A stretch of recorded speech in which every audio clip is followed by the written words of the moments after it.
I worked for a major press team handling leaks from powerful figures. My role was simple: pass on sensitive information without asking questions. I accepted the job, knowing the risks and the rewards. Every day, I worked with secrets that could shatter lives. I kept a low profile and never drew attention to myself. My work was dangerous but straightforward. I did what needed to be done and made sure nothing could tie me to the leaks. I maintained strict control over every detail. One assignment, however, set everything in motion. A leak I sent out raised more than just eyebrows. I didn't expect repercussions from someone who had everything to lose. My life was about to change in a way I could not control. I soon discovered that in this game, information is power, and crossing the wrong people can be deadly. My decision to leak information had consequences I had never imagined. It was a line I had crossed without knowing the cost. It started with small signs that I was being followed. I noticed a large man in a dark coat appearing wherever I went. I brushed it off at first, thinking it was a coincidence, but the encounters became too regular to ignore. My devices began malfunctioning at odd times. My phone would freeze and my internet connection became unreliable. I wondered if someone was tampering with my equipment deliberately. The pattern was clear. Someone was tracking me. The unease grew when I began to see the man outside my apartment building. He stood a few paces away watching me without a word. His presence was unsettling. It felt like he was waiting for the right moment to act. Every step I took seemed calculated. I started to fear that my every move was being monitored. The pressure built up and I knew something dangerous was coming. I had no idea who was behind it, but I suspected it had to do with my leaks. One night after work, my phone rang with no message on the other end. I left the call and hurried home. Outside, I saw the large man standing by a parked car. His stillness made me realize he was not just a passerby. The next day, while on a quick errand, I caught sight of him again, leaning against the wall. His eyes were fixed on me, and I felt an immediate sense of threat. I quickened my pace and avoided looking back. My heart pounded as I tried to shake off the feeling of being hunted. That evening, I was leaving my office when I saw him in a doorway. There was no sign of aggression, just a silent promise that I was being watched. I started to notice him everywhere, outside coffee shops, on quiet streets, even near my apartment. His constant presence left little room for escape. I realized that my life had become a game of cat and mouse. Every routine activity now carried an undercurrent of terror. The man was always there, a silent threat lurking in the background, waiting to pounce. I received an invitation to appear on a television program. The interview was scheduled for Monday, and I prepared despite my rising anxiety. The day before the show, I visited my girlfriend's family for a brief respite. Their warmth was a temporary shield from the looming danger. That night, while watching TV with them, the lights went out abruptly. I fumbled for my phone to use as a flashlight when a heavy thud came from outside. I looked through the window and saw the man stomping across the yard. His heavy steps left no doubt. He was not here by chance. A crash in the front yard drew me outside. I saw him up close for the first time. A hulking figure with an unyielding gaze. In one swift move, he struck one of my girlfriend's brothers, sending him sprawling. The violence was sudden and shocking, a clear message that I was next. I barely had time to process the attack before the man advanced toward me. His movements were measured and ruthless. I knew then that this was not a random act, but a planned assault. Inside the house, chaos erupted. I raced through the hall while the man pursued me relentlessly. My girlfriend and her mother tried to block his path, but he was determined. In a single moment, he grabbed me and slammed me against the wall, knocking the wind out of me. He then kicked me hard in the leg, and I heard a sickening crack. Pain exploded through my body as I fell to the floor. I struggled to stand while he loomed over me. The brutality of his attack was undeniable and left me reeling. He reached for me again, and I felt his hand tighten around my neck. I fought to break free while Laura's mother and my girlfriend tried to hold him back. Every detail of the encounter was raw and unfiltered. The sound of the impact, the feel of his grip, and the desperate shouts around me. In that moment, my body screamed in protest, yet I managed to cling to a sliver of hope. I wasn't going to give in without a fight, even as the man's strength overpowered me. The situation had spiraled out of control, leaving me with little choice but to endure. Just as I thought I would lose consciousness, Laura's mother intervened. She stood firm, weapon in hand. A service firearm she had trained with. She aimed directly at the attacker, and he hesitated. The sudden shift in power was immediate and final. The man's grip slackened as sirens began to echo in the distance.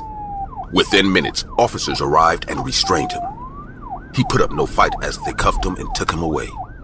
The violent threat was finally neutralized, and a dangerous silence fell over the house. In the chaos, I was helped to my feet despite the pain in my leg. The police took control of the scene, and I realized that my actions had set off a chain reaction that led here. I knew the attack was linked to the leaks I had sent to the press, and a powerful figure was responsible. Later, I learned that P. Diddy had been behind the orchestrated move. His message was clear. He did not tolerate betrayal, even if his part in it was minor. I accepted that my life had changed forever because of my choices. I never appeared on that TV program. The aftermath of the assault taught me that some secrets are best kept hidden. I withdrew from the public eye, burdened by the cost of my actions. I learned to live with a constant reminder of the danger that lurked behind every decision. The incident left a mark on my life, and every day I remembered the relentless threat that had haunted me. I moved away from high-profile assignments and stayed under the radar. The attack had reshaped my world, and I knew it was a line I should never cross again. I now tell this story to warn anyone tempted by the lure of forbidden information. Power plays have a way of catching up with you when you least expect it. My experience is a reminder that betrayal, even against a minor player, can unleash unforeseen horrors. Even though the violence is over, its memory remains. I live each day with a cautious awareness of the past, knowing that some enemies never truly disappear. The price of truth is steep, and my life will always carry the scars of that night.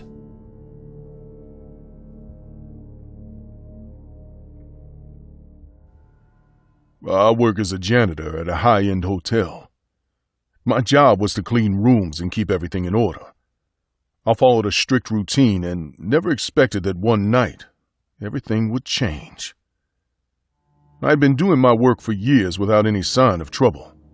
That evening, I was assigned to a floor I rarely visited. No one mentioned that the floor was under a special lease. I simply received my schedule in my cleaning cart. I was just ready to finish my shift and go home. I trusted that my routine would remain exactly that. I walked the well-lit corridors with purpose. I kept to my schedule, room after room, unaware that tonight was not going to be ordinary. I paid little attention to the silence, thinking only of finishing my tasks quickly. I did not imagine that this shift would be the worst night of my life.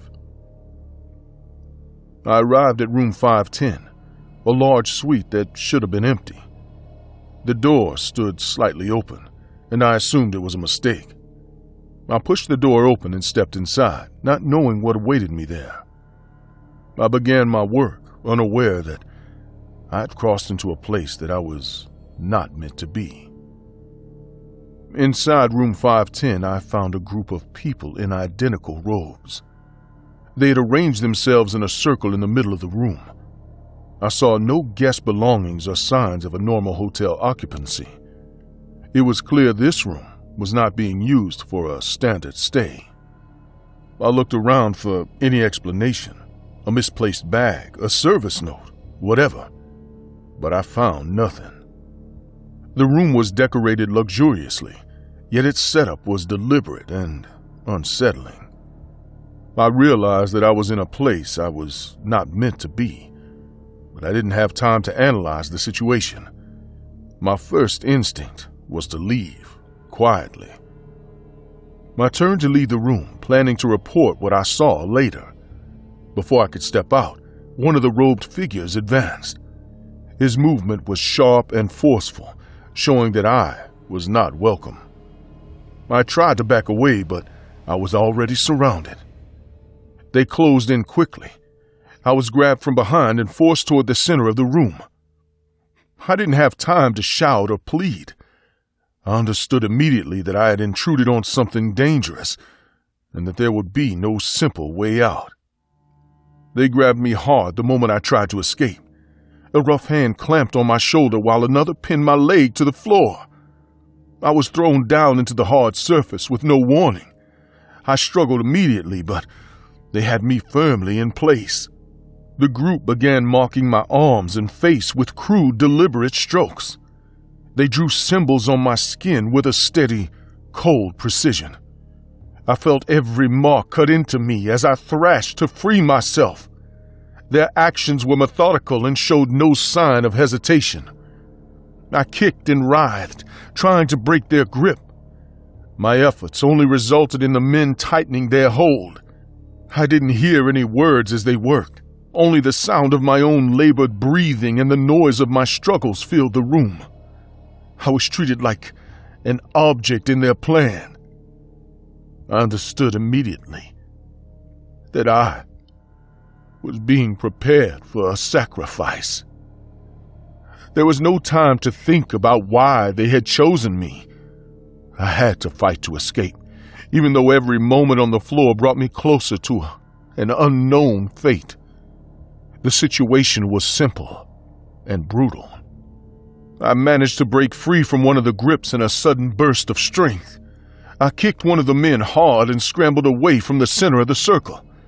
In that brief moment of confusion, I made a run for the door. My heart pounded as I bolted out of room 510. Once in the corridor, I could hear the shouts behind me.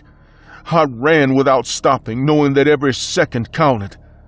I turned down a long hallway, trying to put as much distance between me and that room as possible.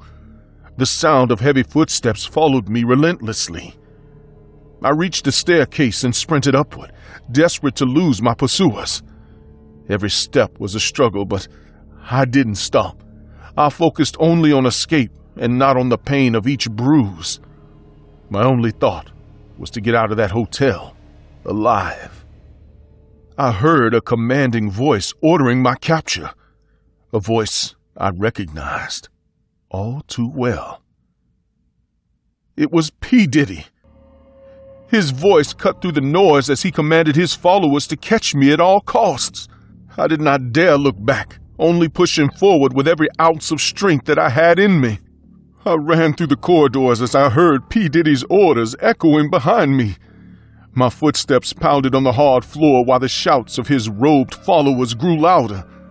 I turned corner after corner, trying to stay ahead of them. I did not plan my escape. I simply ran. At one point, I reached a section of the hotel I knew well from my shifts, but the familiarity offered no comfort. Instead, every door and hallway became a potential trap. I dodged around corners, occasionally glancing behind me to see if they were gaining ground. They did not slow down, and neither could I. I sprinted down a long corridor until someone from the hotel called out to me. "Hey, where are you going?" I did not stop to answer. I only ran faster, my heart pounding with the need to survive. Their voices faded as I reached another staircase. The direct orders from P. Diddy still rang in my ears, fueling my urgency. I fought through every obstacle with raw determination. I jumped over a fallen piece of furniture and slid under a low doorway. My body ached from the struggle, but I didn't care. I only wanted to put as much distance as possible between me and those who pursued me. I finally reached a nearly empty floor and ducked into a storage closet.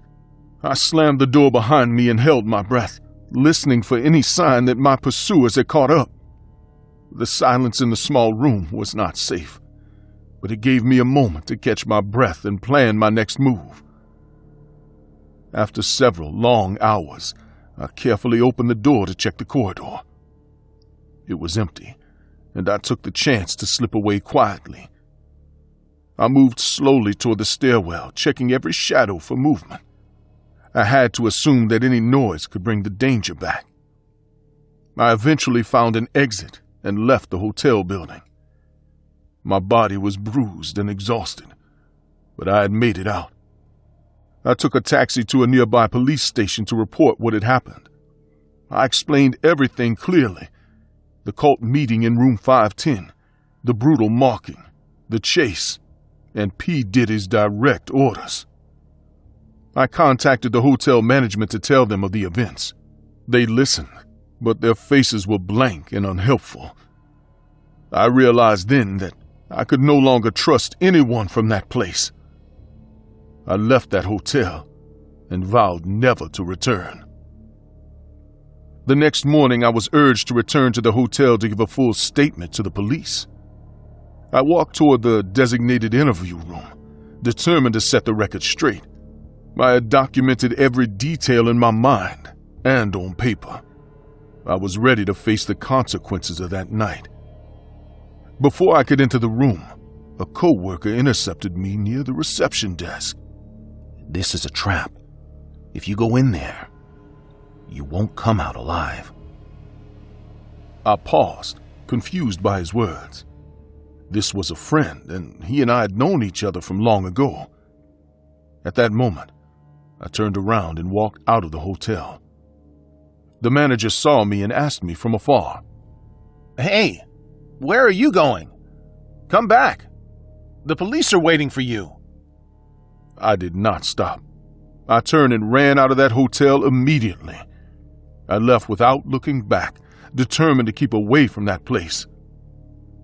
I never returned to that hotel after that night. I tried to contact my coworker to thank him, but he was missing. He didn't return home that night either, and nobody has ever seen him again.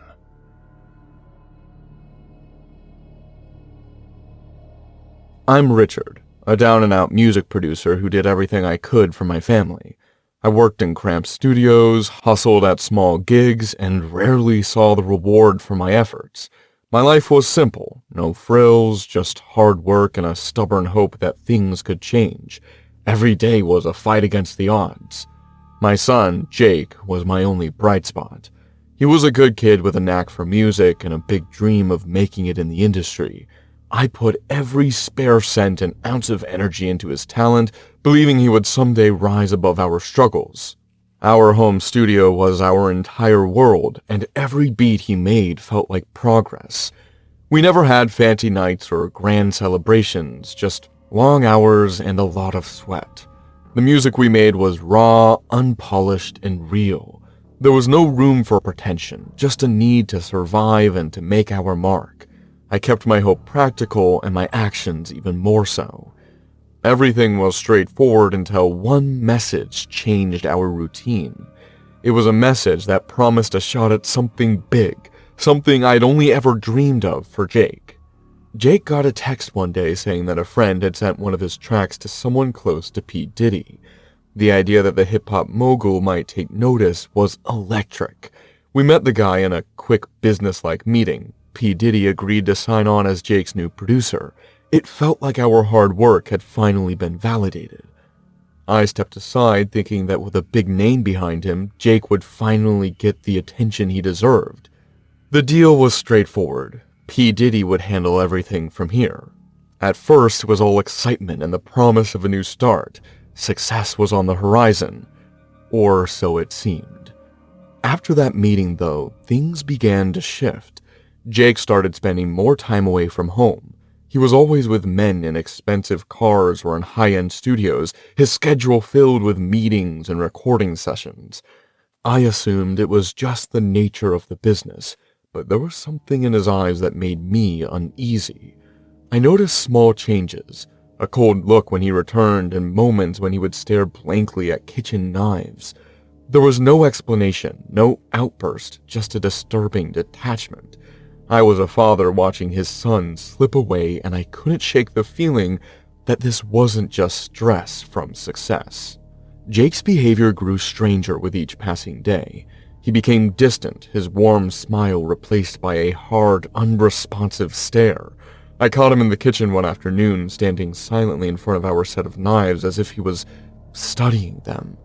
His usual spark was gone, replaced by a quiet, unsettling focus that made it clear he wasn't himself. One evening I found him scribbling on scraps of paper. The drawings were crude and unsettling. Those were symbols that had no place in a teenager's notebook. It wasn't the playful doodling of an aspiring artist. It was deliberate and chilling.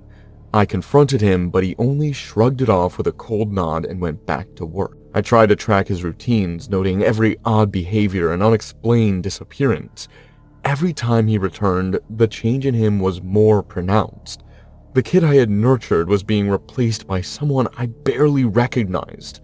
I kept thinking that this was just a side effect of the new lifestyle, but deep down, I knew it was something far worse. The normalcy of our small home was crumbling. I watched as Jake's transformation became visible to everyone, and I was powerless to stop it. Each day brought more signs that he was being dragged into a world that had no place for a kid like him. One night, a scream shattered the quiet of our home. My wife and I rushed to Jake's room without a word, and what we saw defied any normal explanation.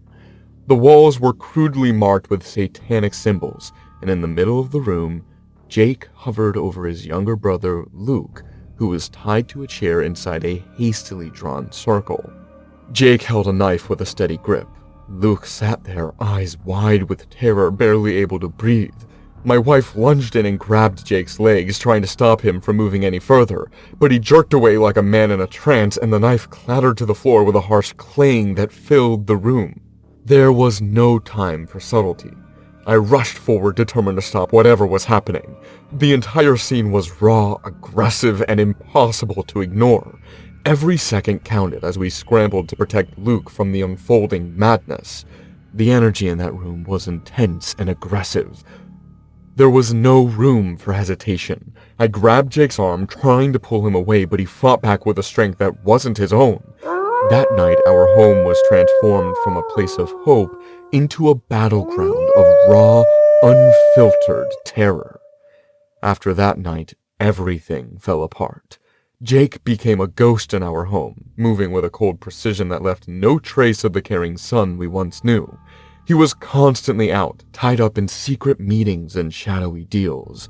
The distance between us grew with every passing day, and our conversations turned brief and emotionless.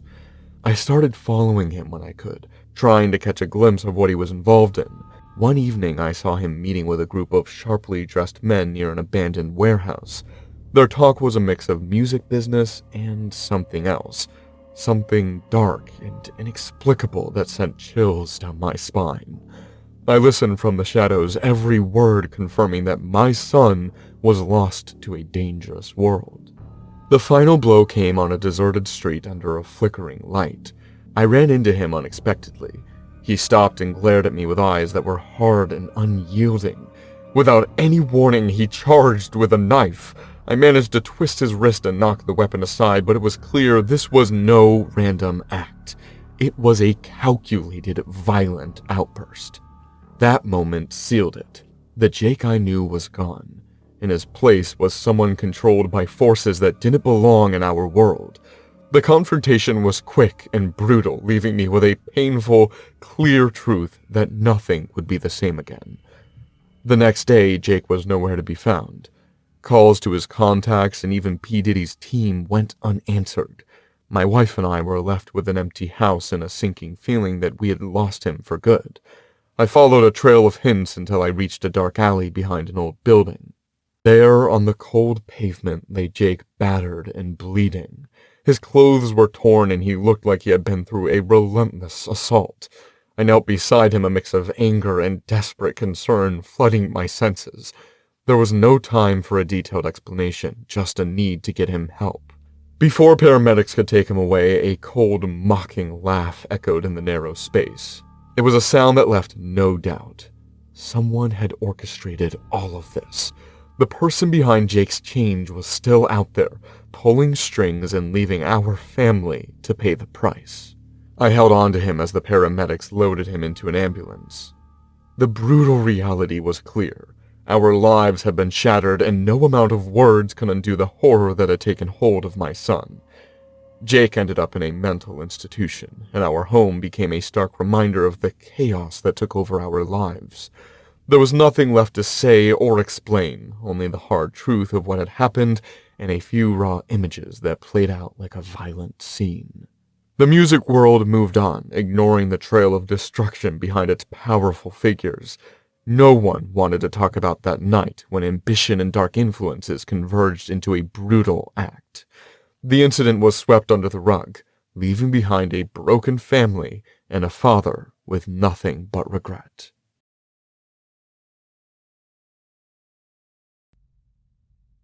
I once came across a saying that went, "The biggest dreams are found and made on the streets of Los Angeles." I used to obsess over this quote in my early 20s, as I'd convinced myself that the only way I'd ever achieve my dreams was if I moved to Los Angeles.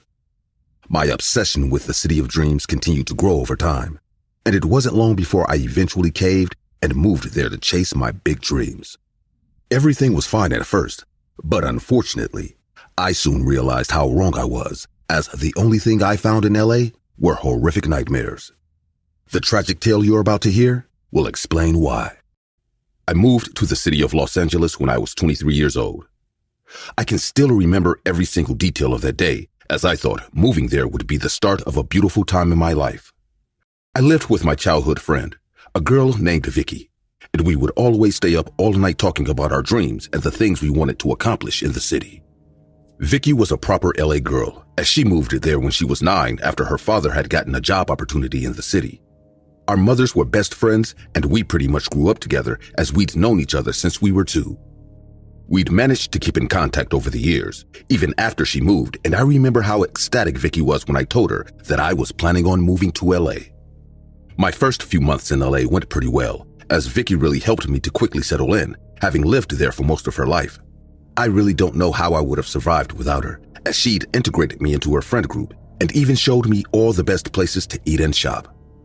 After living with Vicki for a while, I realized that she was pretty well known around her area, as the locals had given her the nickname, the Party Queen.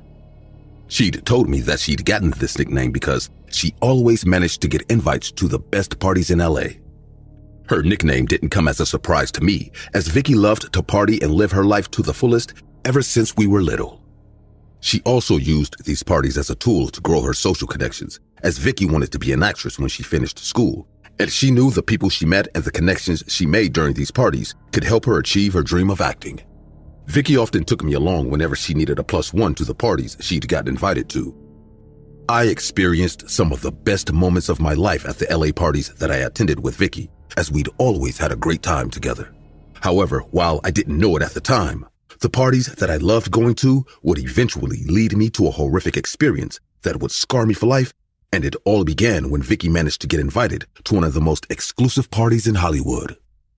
I can still recall the excitement on Vicki's face that fateful morning when she told me about the invite.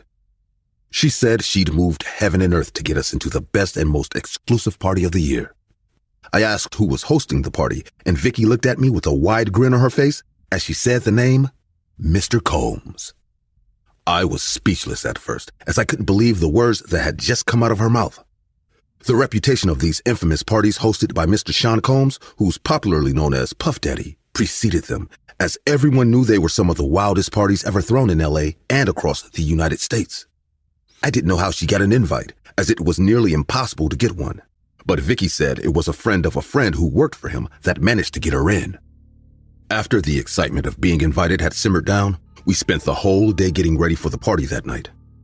I can still recall the smile on Vicki's face as she said, "This is going to be one of the best nights of our lives, and I'm sure it's going to be a Hollywood story that we'll remember forever." The party was held at Mr. Combs' Los Angeles mansion, which was located in the Homely Hills neighborhood on South Mapleton Drive. It started at 9:30 p.m., but Vicki and I had arrived at 10:30 p.m. Before we were allowed to enter, the man at the door told us to hand over our phones, as the taking of any photos or videos without Mr. Combs' consent was prohibited.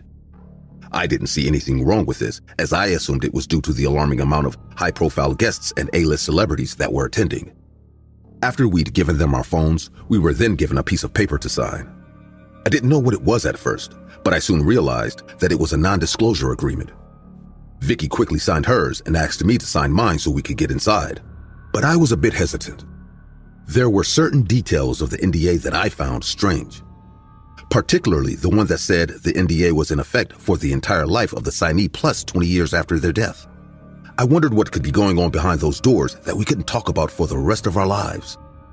I started getting nervous, but Vicki calmed me down, saying that this was just the standard at these types of parties. I knew we couldn't turn back now, and I also knew how hard it was for Vicki to get us invited, so I didn't want to ruin the night for her. The man at the door was already giving me a strange look, and I knew I didn't have much time left to make up my mind. So I put all my fears aside and convinced myself to sign it.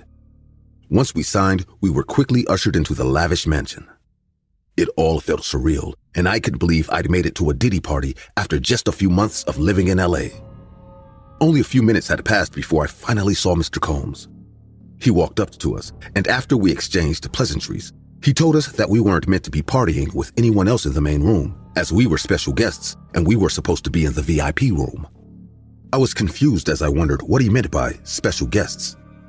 That's when he took us to a secluded room in the mansion, and as he opened the door to usher us in, my heart dropped to my stomach.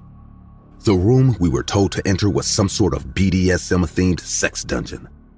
My mind couldn't handle it all, as some of the most vile, sadistic, and masochistic sexual acts were being performed in every corner of the room. I saw several women hanging naked from the ceiling.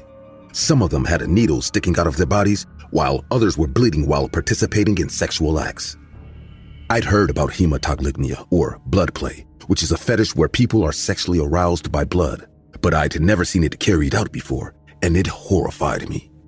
This was just a fraction of what was going on in that room. The more I looked, the worse it got. Several people around the room were participating in even more disturbing sexual acts like scat play, which involved the use of feces, extreme sexual asphyxiation, and electrostimulation, just to name a few. I can't even properly describe some of the extreme scenes I witnessed in that room, as they are far too graphic to repeat. I recognized some of the male and female celebrities who were participating in these extreme sexual acts. There were some of the biggest stars in Hollywood there, but I can't bring myself to mention any of their names. After showing us around, Mr. Combs then proceeded to coerce both me and Vicki to participate in these disturbing sexual acts with several other women. We wanted to leave at that point, but we soon realized that we wouldn't be able to, as Mr. Combs and a few of his celebrity friends were very coercive, and I knew they weren't going to stop until they'd managed to convince us. I remember how Mr. Combs, his eyes bloodshot red from all the drinking, coerced Vicki into participating by saying, Nah, Playgirl, we just getting started, and we won't stop, can't stop. Come on, baby, this is your key into Hollywood, and I know you're not stupid enough to give this up. You don't want to leave now? This was probably the worst mistake of our lives, but we were young and eventually caved under the pressure. Just like the many other women there, we allowed Mr. Combs and his celebrity friends to have their way with us. I don't know how long it all lasted, but right when I thought it was over, things got much worse. Mr. Combs said he'd saved the best part of the night for last, as he informed everyone that we were about to carry out an exclusive Diddy Party BDSM act called the Piñata. The Piñata was apparently an extreme form of BDSM spanking or impact play. The men were given wooden bats padded with cotton, and a woman who was tied up was then placed in a circle while Combs and his friends violently whacked her around the room using the padded bats, as if she were a piñata. They'd managed to get several women to participate in this disturbing act, and unfortunately, one of them was Vicki. Vicki hadn't realized what she'd signed up for, and I can still remember the terror in her eyes when it started. She eventually began to scream, saying she didn't want to do it anymore, but Combs and his friends didn't care, Dance, bitch, and sing the as they all song. just kept hitting her around the room. That's what I'm talking about. Who got the Johnson & Johnson? It wasn't long before she couldn't take it anymore, and I watched in horror as Vicki collapsed. I rushed to her side and noticed she wasn't moving. Mr. Combs then told everyone to clear the room, saying he would get her some help. I can never forget how excruciatingly bad I felt as Vicki's motionless body was then taken out through the back, because Mr. Combs didn't want to alarm the guests partying upstairs. I tried to go with her as I didn't want to leave her side, but Mr. Combs didn't allow it.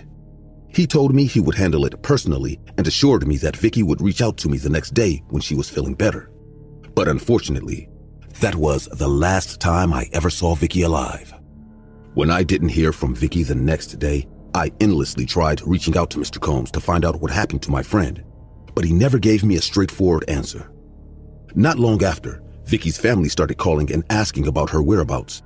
At this point, I told Mr. Combs that I'd have to tell her family and the police the truth, but he reminded me of the NDA I signed and threatened me with violence and imprisonment for defamation if I ever talked. Mr. Combs told me to tell Vicki's family that she'd run away and skipped town, or else the same thing that happened to her would happen to me.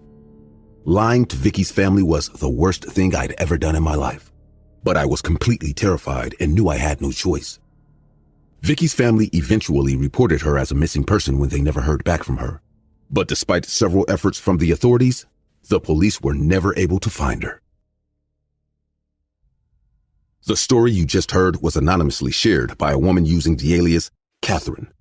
Numerous efforts made by the authorities to uncover the woman's real identity and to verify these claims have proved fruitless, as there was no possible way of tracing the tragic story back to her. With the many recent atrocities that have surfaced against Mr. Sean John Combs, widely known as Puff Daddy or P. Diddy, the authorities are currently trying to uncover the entire truth behind the unspeakable acts that took place at Mr. Combs' freak-off parties, in addition to his white parties.